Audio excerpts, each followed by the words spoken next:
Bienvenidos and welcome to Despierta Boricua, Pro Libertad's video podcast on YouTube. I'm your host, Benjamin Ramos of the Pro Libertad Freedom Campaign, and I'll be bringing you the latest updates on news, culture, and politics from La Isla de Puerto Rico and throughout the Puerto Rican diaspora. On today's segment, we are blessed to have three incredible poets. We're going to be talking about the role of poets and artists in our liberation movement. So welcome to Despierta Boricua to Rafael Landron, Angel Martinez, and Nancy Mercado. Welcome to Despierta Boricua. Thank you. Ben? All right. First time for everything. You guys that are used to the podcast are usually seeing me do stuff one-on-one. We've got a beautiful, incredible crowd today, so there's a learning curve, so bear with us. So I just want to get into it to maximize time. So I've got these three incredible poets/activists/educators. Why are poets and other artists so important to our movement for liberation and peace and justice? I'm going to throw that over to you, Angel. Start us off. Why are poets and artists so integral in this work? Well, you look throughout human history, every liberation movement has its own messages in verse. And in the process, every press nation has had at least one people's poet. And if you look at the history of Puerto Rico, I mean, Julio de Burgos, Juan Antonio Correger, and others I could probably name, are examples of what happens when poets look at the conditions of their people and talk about their conditions in a quest for freedom. See, poetry is best done when you're free to do it. Even if you're not free, if you know you're not free and you continue to be free in your mind, you can create poetry. And that has been the same all around the world, where people have been fighting and struggling for liberation. You will find poets from Agostinho Neto of Angola to Nazim Hikmet of Turkey and many others I could name, and they're not coming to my mind right now, but that's okay. Look them up yourself. And that's why poetry is so important to our movement for liberation. And in a Puerto Rican context, we have many poetic examples of that. Rafa, Nancy, jump in. Why are poets so important? Why are you, as poets, so important to the work that we do? I think that go ahead. the job. You want to go, Nancy? No, go ahead. All right. And I think that the job of any good poet or artist is to challenge the power structure and to tell the truth. And if you're telling the truth, then you inevitably going to be challenging the power structure. And I think that's important for any good art. The role of the artist is to really, I think that the role of a good artist is to really challenge status quo as a social system, question authority, find beauty where there's bleakness, and these are just a couple of things. I know that Nancy, I know that I heard her talk about the job of a poet as a documenter. Maybe she could elaborate more about that. Yeah, I believe ever since I came across Carolyn Forche's work and her anthology Poetry of Witness, early on, it inspired me to understand, and it taught me lessons in terms of understanding that poetry is not just something that's artsy and disconnected real world. It's something that should be used and is used to document situations, especially situations of rebellion or protests or things that are going wrong in the world, wars like what's going on in Gaza at the moment. So poetry is very important in that sense, to document the happenings in the world, but also it gives the people a voice. It gives the people a voice, and it it, like I said, it talks about it aloud, in loud ways. It talks about the situations that are happening, so that maybe not everyone could voice that, let's say, to a crowd or whatever, but the poet certainly can, and in a lot of situations does, like Amir Baraka and some other. Pedro Pietri was also a great poet for the diaspora, Puerto Rican diaspora, and he documented our struggles here on the mainland. So I love this quote. I read up on this quote recently, and they were talking about that in an unfree, repressive, unliberated society, poets and journalists are dangerous. And I love the fact, as a journalist, as a writer, I love the idea of being called dangerous in an unliberated, screwed up system. So when you guys hear that quote about how you're dangerous, tell me how you feel. Are you dangerous? Jump in. Anybody, jump in. Well, you'll look at situations in Gaza right now where journalists are being murdered point blank just for reporting the truth. So if that's not a clear indication of how dangerous anybody who writes could be, the pen is mightier than the sword, after all, then I can't give any clear example. Nancy, tell me, are you dangerous? Well, poets can be considered dangerous because they're truth sayers usually, and I wrote a piece that had to do with Masa. Her last name escapes me, but she's the woman who was killed because she had her hijab on incorrectly. So the Iranian police took her in and actually and killed her basically in jail. So I wrote a piece about that, and they premiered it in Italy with a lot of other poets. And so people were telling me, you have to be careful, so, because there's certain things that people don't want out in truths that certain people do not want said, so. Go ahead, Rafa. I think poetry is one outlet where the marginalized can have a voice and can really inspire others to find themselves and find strength. I think that's some of the power of poetry. I mean, I think that's what has inspired me, where I can find something that allows me to question myself when I'm in society and find beauty where there is none. And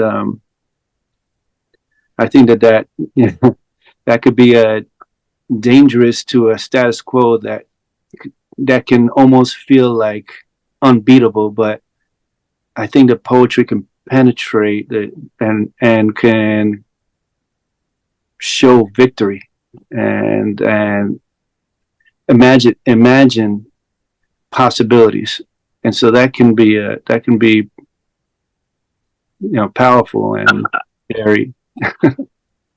So who are the poets? For those who are just used to the status quo. And who are the poets that inspired you? I got 3 poets right here. Again, as a writer and a journalist, I can tell you Mumia and some of the works that came out of the Black Panther Party newspaper and Palante. All of those people's journalists inspired me. But who inspired the 3 of you? You guys you weren't born writing down poetry. Who inspired, especially since the 3 of you have powerful poetry that speaks to, again, so much of the stuff that we're talking about: liberation, justice, peace, revolution. Who inspired the 3 of you? Let's start off. Nancy, who inspired you to be a poet?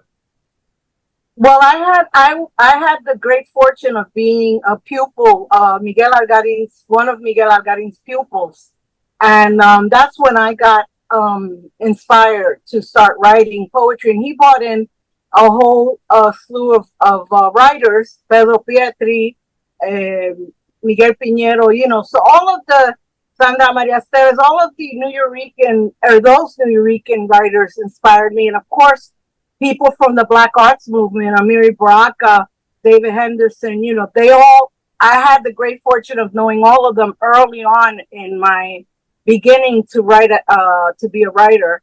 And they really inspired me. Piri Thomas was a great inspiration also for me. So, and folks, those names, especially any young people that are watching this podcast, when you hear names like Miguel Algarin, Reverend Pedro Pietri, get on Google. You're already on YouTube watching this. Get on Google and Google those names. We need people. A young generation is not aware of who these people are, but we're going to get into that a little bit more. Angel, who inspired you to be a poet? Oh boy, that's a great question. And I guess no easy answer, but I could tell you if I had to think of some names. I was always fascinated by song lyrics, especially from all the old soul songs of the 70s and 60s. And that was something very special about it. That had a very poetic quality. I mean and whether it's Philly or Motown or the old doo-wop, that was always like a fascinating source of lyricism. And and then ultimately some of the different rock genres that had some solid lyrics that also became an inspiration to me. And also I found much like also my mother used to sing around the house, so I remember growing up with that very much. And later on, I found out that my grandfather used to improvise the aguinaldos, so that's been going on in my family for a while on my mother's side. So that was very much an influence on me. And it just also there's storytelling about the days. I mean, mommy was old enough to remember when her family got her first radio. So those stories like that really put together my poetic sense. And it's funny. I got a funny story about Amiri Baraka that I'll call. The first time I heard of Amiri was actually reading a punk rock magazine that came out of New Jersey that reprinted one of his political speeches, and that was really fascinating. And then I found out that not only was a political theorist, he was a poet. So that just caught my attention. But I'll never forget it was a punk magazine that introduced me to it. They just but it was called No Rockets. I can still remember the title of the magazine. Jump in, Rafa. Who inspired you?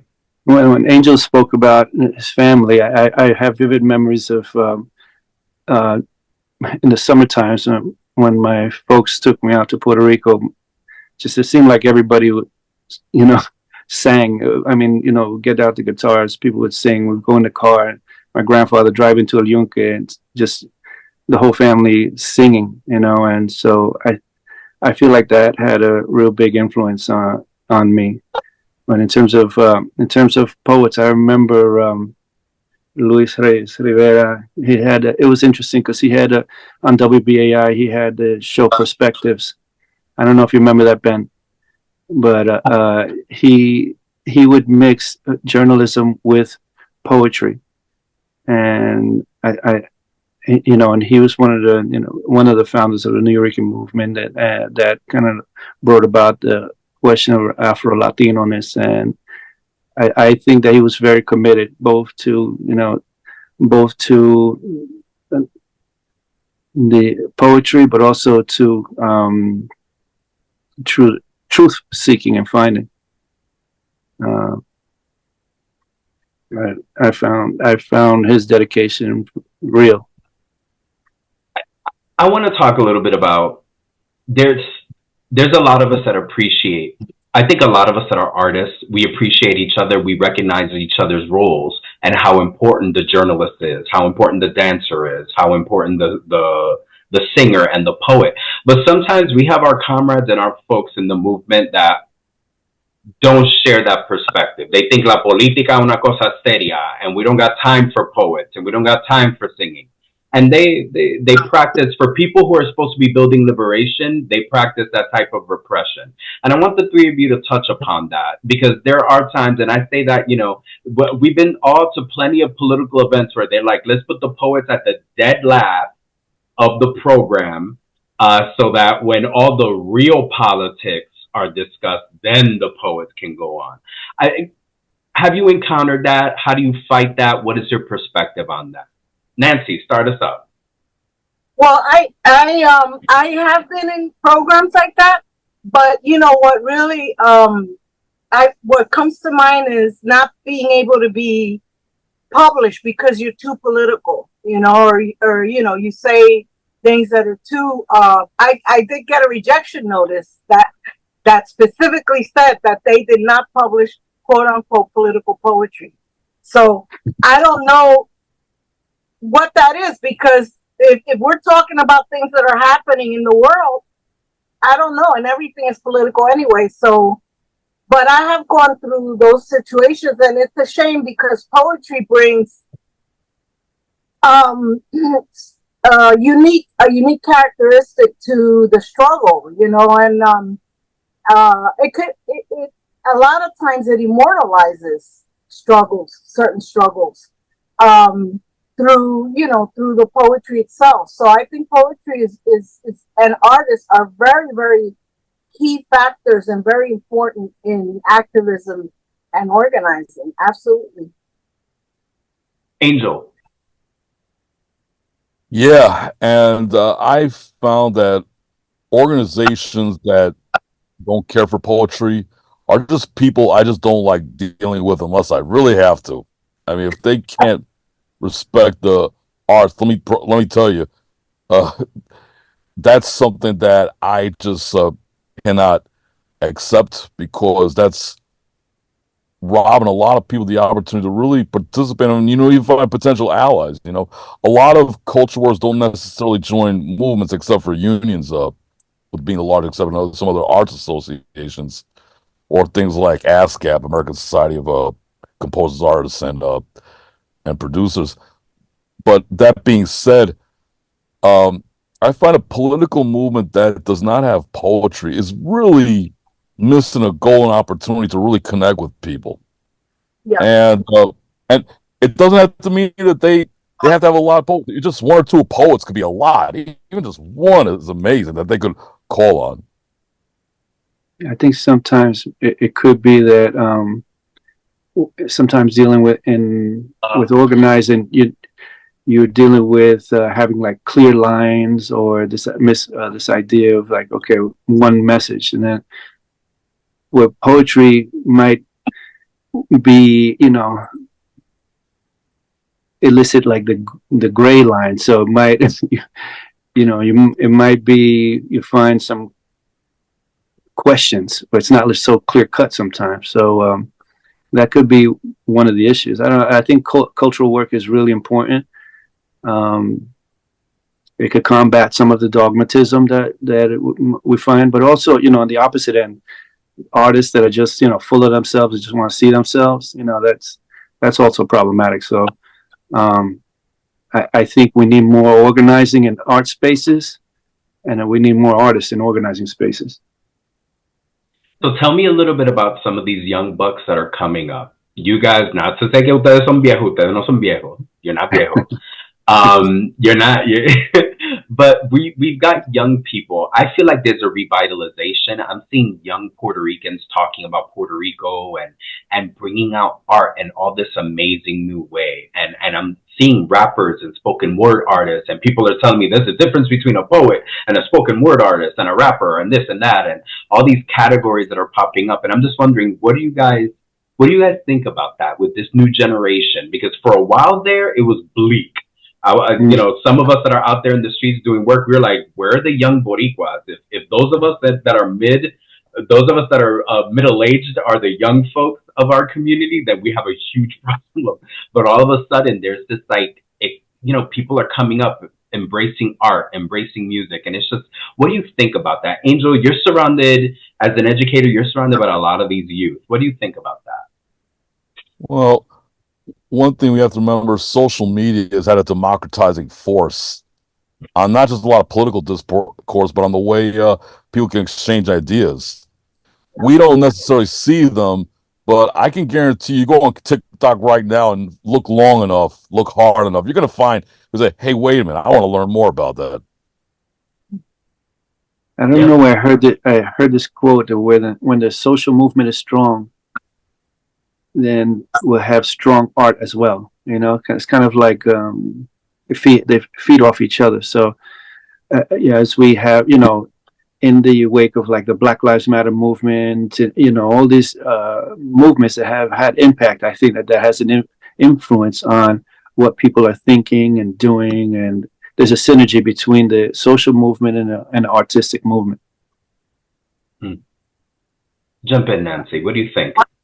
I'm very there are some poets that I know that are not I don't know, whatever you designate as young, but are not in their teens or in their 20s even, and they're very unfortunately too much about the stage and about being a stars, and that's not, in my opinion, that's not what poetry's about.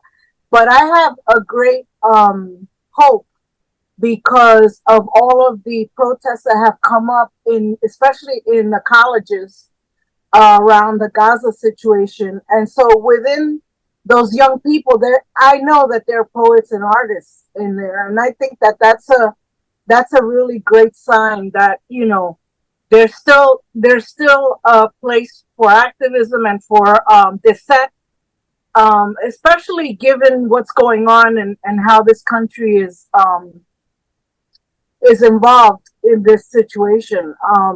And it needs to happen. It has to happen, because otherwise it's horrible what's going on. We have to address it. We have to address it. That's how I see it. I mean, just to ignore what's going on and over 40,000 people, children, just being bombed out of existence in Gaza. I cannot ignore that. And that's just one thing. What's going on in the Congo too is another thing. I mean, there's a lot. The environmental crisis, which is I believe that's what really is going to wipe us out eventually, but, that's an important, very important thing to address. These oil companies, they don't care. They're still destroying the earth, and they know they're doing it, and they do not care. And so how do we deal with that? How do we tackle that? We have to bring that up into the light, and we have to discuss it, and we have to protest, and we have to do whatever we have to do to try to mitigate those situations somehow. So Angel brought up a really good point about like TikTok, social media. It's true. Social media has given us an access to things. I mean, I'm doing a podcast now. I don't need corporate sponsors. I don't need anyone to pay me. I got Zoom and a good computer, and I'm making media, which as a journalist is incredible. We've always had people's media, but now we have this ability to create all of this content, all of this information. And I want to ask the three of you as poets that didn't necessarily grow up with that, because none of this, there was no YouTube when all of us were younger, but now there's TikTok and YouTube, and this generation is jumping on it. Are you guys into it? Is social media something you guys are feeling is like this new avenue for you to write, to express, to put things out? Or are you guys still a little bit more like, if you want to see me, you got to see me in person? So how are we engaging with that? I want to start with you. How are you engaging with social media and this ability to create content now? Right. I think that's a good question. I think the social media is like a tool, like anything else, and so I'm engaging it a little bit. I'm not all up in it, truthfully. I kind of prefer the live. I don't know. There's something about the live events. I mean, I think that there's a difference. But it is a thing that folks are using, and if you know how to use it, then go ahead. Angel, how about you?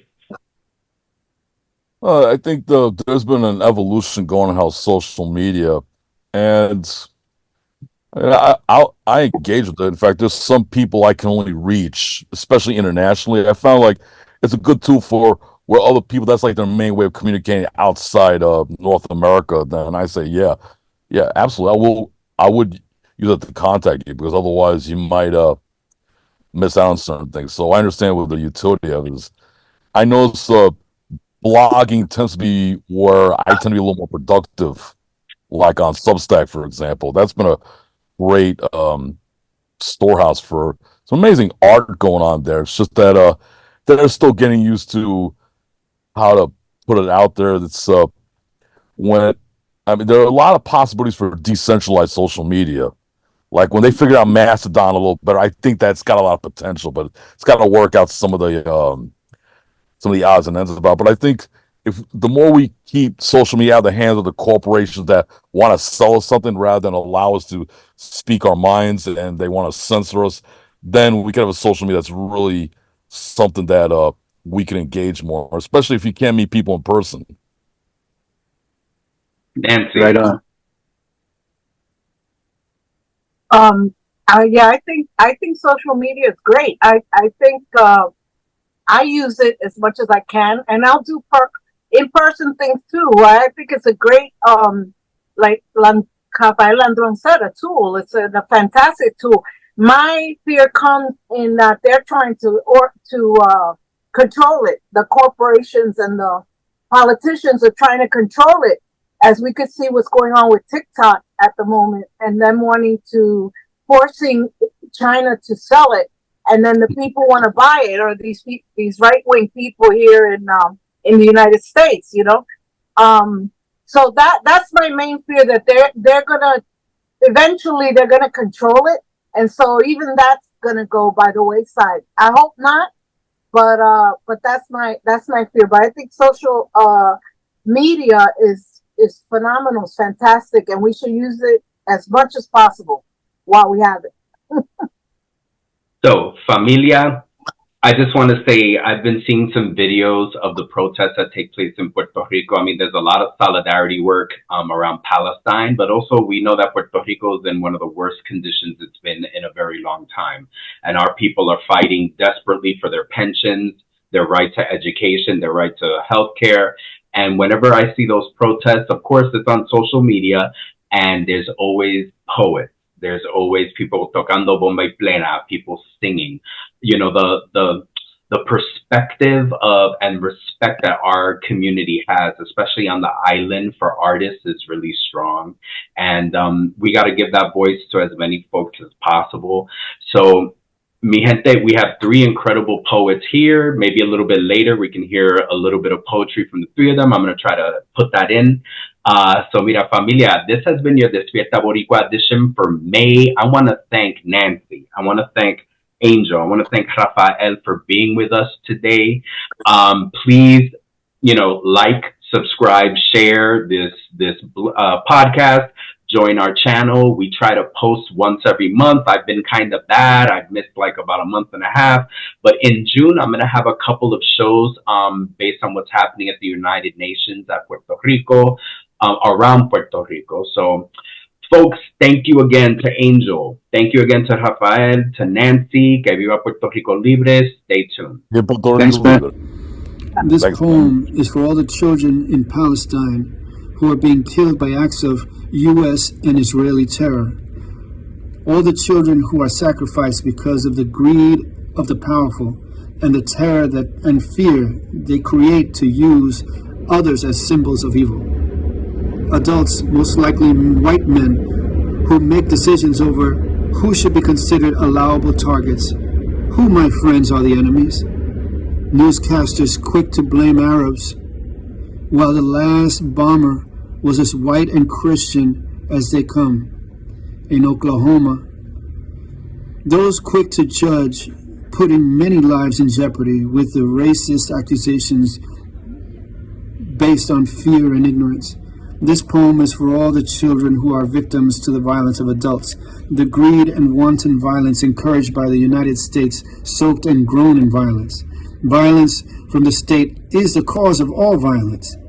Legal wars are the cause and creator of all forms of terror. Every bomb that is sanctioned, every bullet that is shot will come back to wreak havoc at home. You cannot kill children over there and then expect for your children to be safe. We cannot pretend with more and more security we will find the security that we search for. Americans can go to bed safely while others are experiencing night raids and bombs paid for by our tax dollars.